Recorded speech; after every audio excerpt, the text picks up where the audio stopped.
Fudge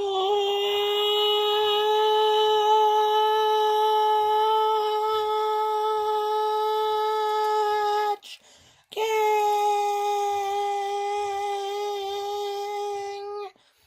I am still a hot man. Let's go.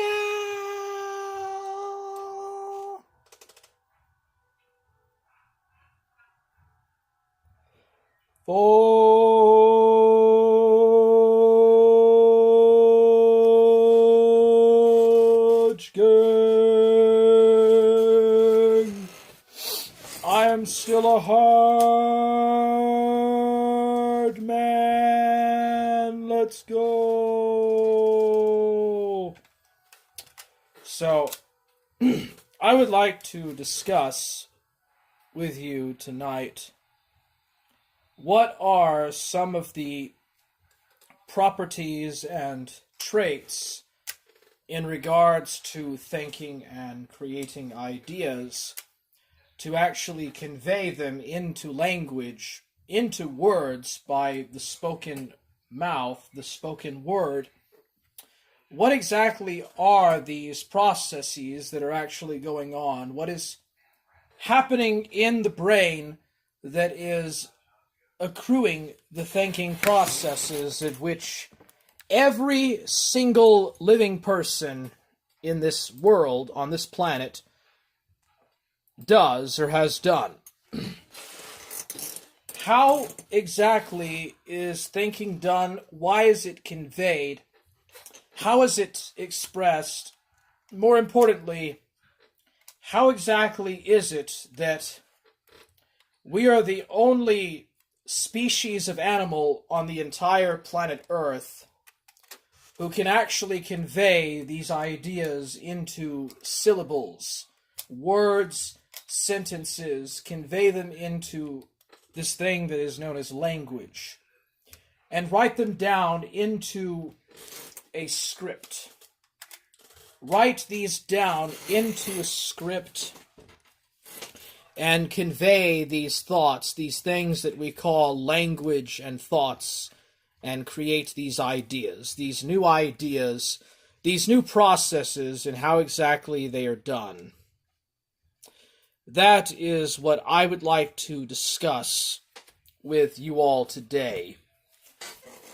The human brain initially is an organ of the body, which its expressed purpose and goal is dealing with very simple processes in regards to eating and sleeping and drinking, and just really base survival instincts to keep the organism alive, to propel the organism through the process into which it will stay alive and therefore not die, so that the cells will get plenty of sugars and metabolism, process these proteins into metabolism and basically within their cell walls, and ultimately to break up into daughter cells, to go through these processes of DNA chains in which genes are separated and spliced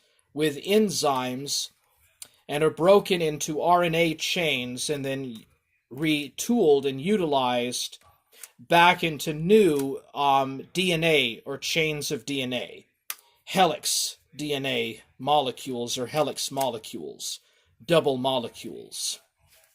And then this process helps to divide the cell. And therefore, the legacy of the existence of the cell is to survive by eating and conveying proteins and breaking them down and reproducing. Multicellular life forms and complex life is no different. Human beings live in order to survive by eating and consuming for energy, for the purposes of generating energy and metabolism, and procreating by having sex, by copulating and therefore by the female sex reproducing and having babies, and therefore creating a lineage, creating a succession of human organisms, multicellular, multi-organ organisms of humans who engage and have a culture. And one could really say that the entire purpose for a civilization is survival and procreation and steadfast endurance by survival and passing on one's genes to their offspring or their next of kin. And therefore, in a way, this is why the human brain operates. This is why the human brain functions in the way that it does. It organizes and builds up and deals with questions in regards to how it will survive and endure in the long run and help to procure offspring or procure children that will then succeed, upon which it will pass on its memories, its experiences, its toolkits, its culture, and its civilization, and its mannerisms on to this next generation, and they will pass it on to theirs, and so on and so forth. Yes, it is the return of the Warhammer 40K. 40K or 4K Warhammer has returned. Yeah, Rick Perry in the chat says, Forge Gang. Fortnite Boss 81 says that he has a question. That's not going to help. You say you have a question, and yet you don't even postulate what it even is. You just have a question that I can't even identify by the very fact that you haven't even made a statement. Sebastian Moran says the return of the Warhammer. So yes, thinking is very basic in many ways, but it can also be driven up into complexity. What I have described, or just described about how the process of the thinking man, the process of logic which is used in order to break down and deal with problems and things in regards to survival and the procurement of a legacy in one's offspring, genetic offspring, is the most basic and fundamental of thinking processes. More complex, more complex of things is there a God? What sort of God is it? How do you communicate with that God? How do you pray to that God? How do you know how many planets are in the solar system? These are examples of much more complex but less important questions, or less basic questions.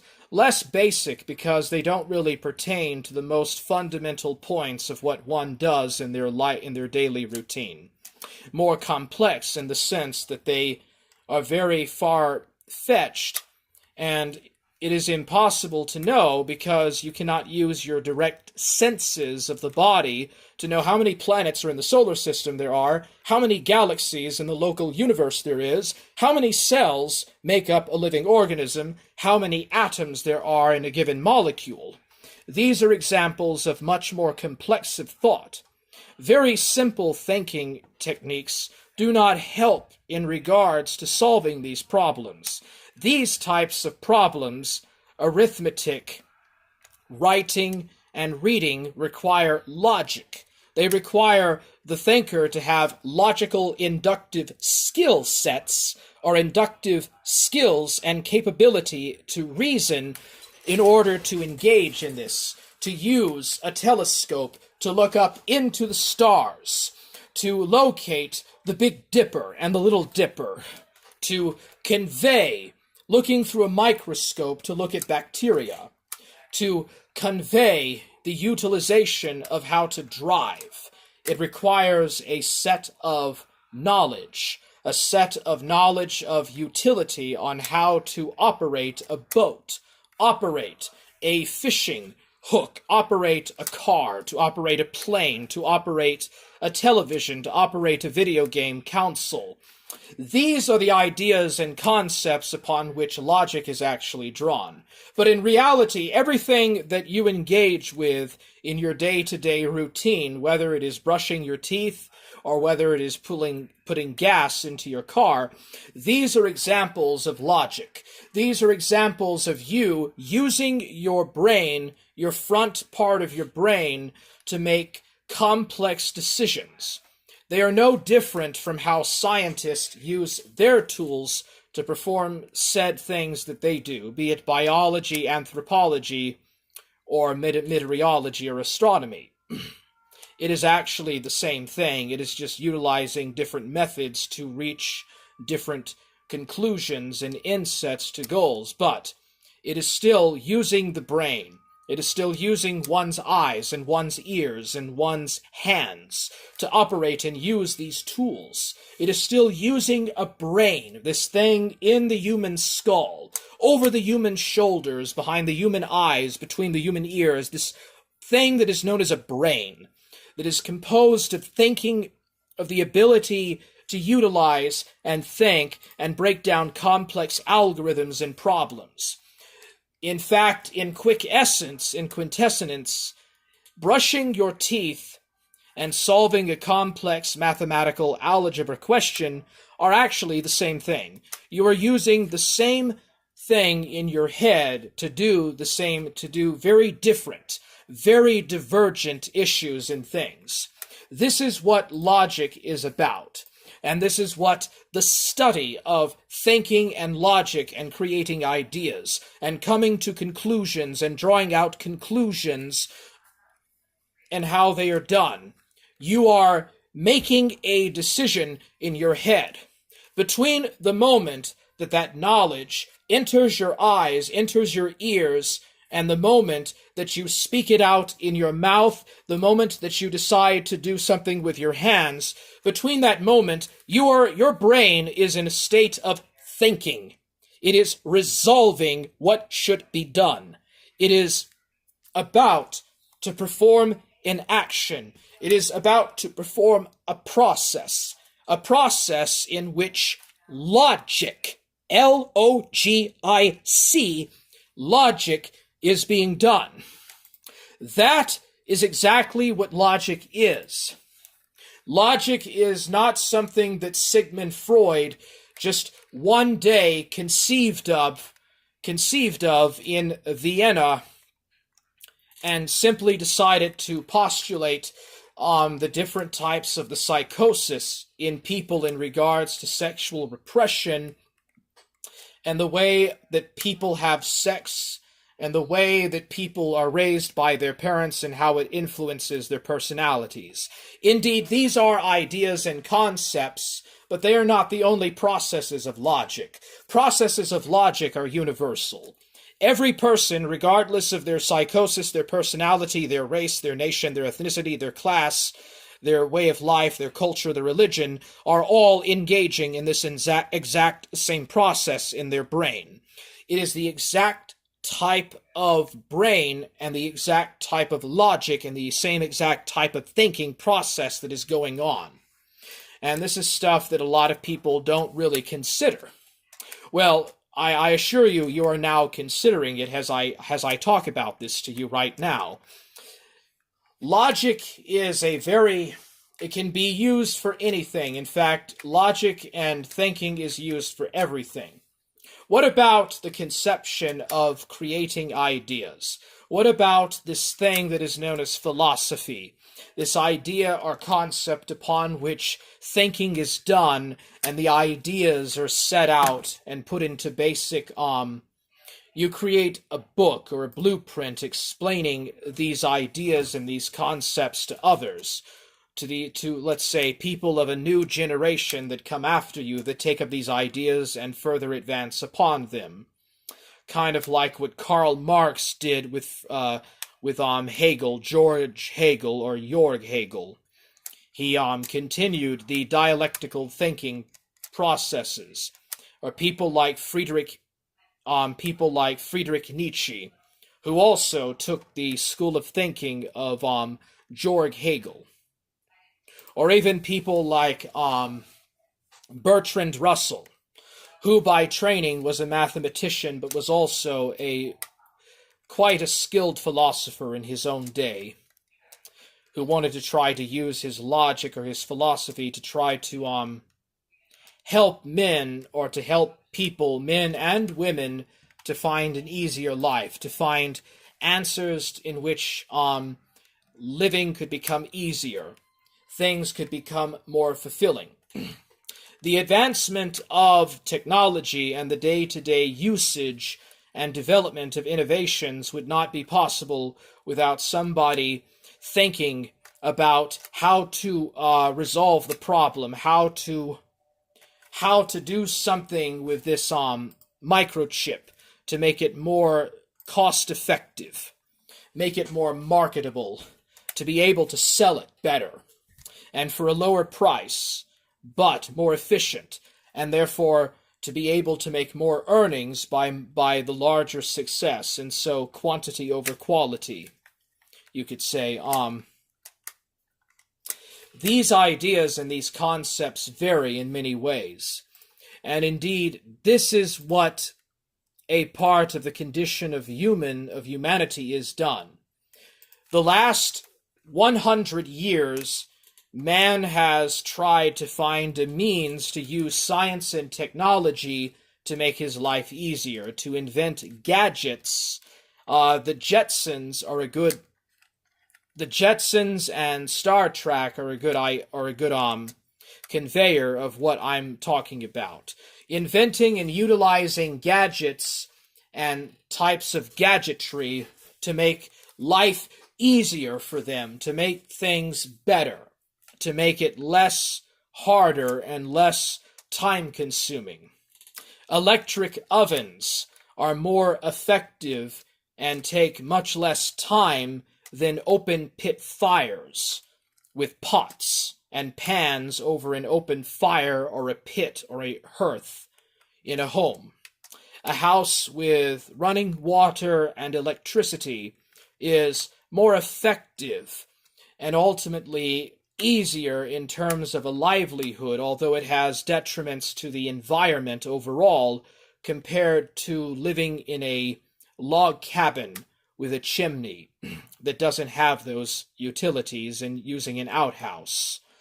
A motor car, as opposed to using a stagecoach or a horse and buggy, let's say, or even just walking to gather and to hunt, like a primitive tribesman. But these are examples of how people have utilized logic, have raised the awareness of their intelligence or intelligences to try to find purpose and meaning to make life easier. And in the process of doing this, a lot of philosophy in regards to the meaning and the purpose of why things are has been lost. It has been lost in the complex web of the ever-encroaching advancement of science and technology. And people are just simply utilizing mathematical equations or scientific principles, scientific calculus, the scientific principles, or people go to the humanities and the arts instead of really trying to find very basic questions about the meaning of existence, about why we are here, who we are, and what are these processes of thinking and enduring actually are. And how was it that men even began to postulate thoughts? When did this exactly begin, and how did we get to where we are now? Where are we going? Isaac Asimov, a famous science fiction writer in the 20th century. Isaac Asimov wrote a lot in regards to the possibilities of scientific achievement in a future world, in kind of a futuristic, technological, scientific, futuristic, utopian setting. Gene Roddenberry, and his Star Trek series was another concept of these.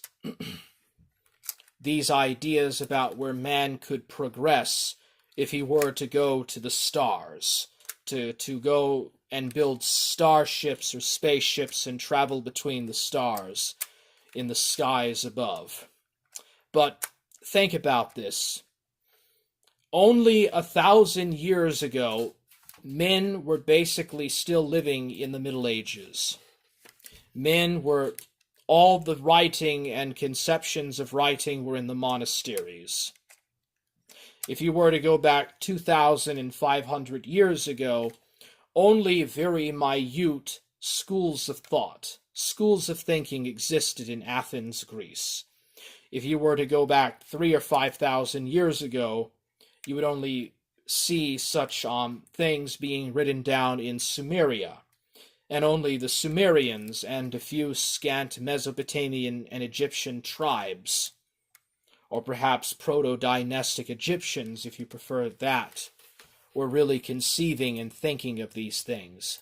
But I can assure you, the very logic and the very thinking and the very rationality which led to the construction of the building of the pyramids, the construction of the pyramids, and the construction of space rockets and space shuttles are actually one and very much the same thing. They are very much related.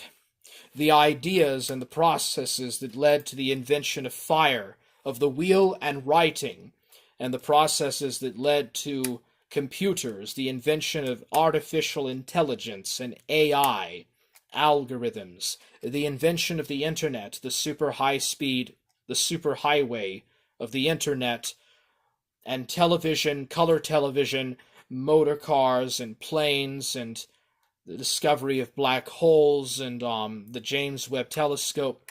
All of these things have a very basic and very common derivation in the very ideas and concepts of the people that invented them.